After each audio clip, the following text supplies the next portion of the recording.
This weekend, Australia honoured over 1,000 of its citizens, from actors and activists to conservationists and comedians, with Young Australian of the Year going to the world's top women's tennis player, Ash Barty. In Melbourne for the Australian Open, Barty was presented with the award by tennis great Pat Raffin. I'm glad it says young.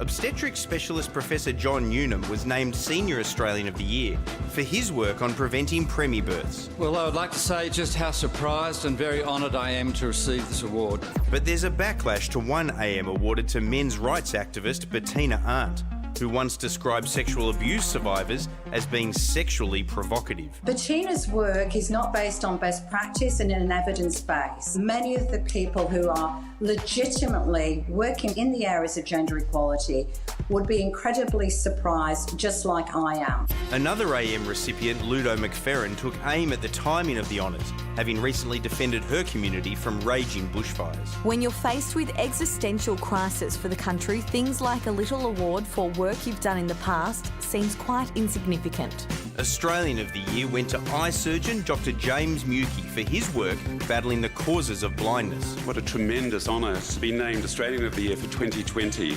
Such an auspicious year for eyesight. And here to deliver some more quality 2020 puns is our Australian of the Year, Dr. James Mukey.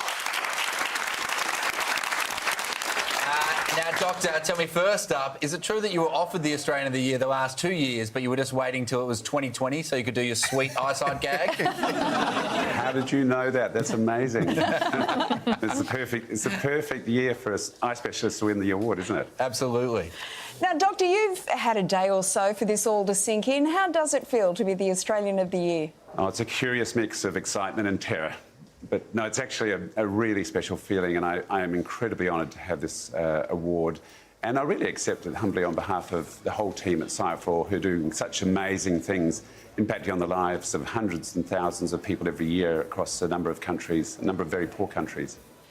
One of the great things about this is the awareness that it brings to certain causes and research. And I'm sorry if this makes me an idiot, but I actually had no idea that you could go blind from type 2 diabetes. How many people with type 2 diabetes will go blind? Well, I think the important statistic actually is that nearly 10% of our population have diabetes, type 1 or type 2 diabetes. Type 2 diabetes is the leading cause of diabetes.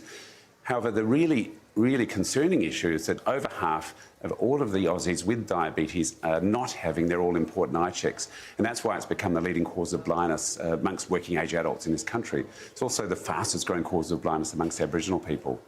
Now, Doctor, something none of us here on the panel knew prior to speaking to you. I believe that every Australian of the Year has to nominate an object that is important to them. And you chose a statue that you found in Hawaii at the age of 11. Why was that? I chose that because it has a lot of significance to me.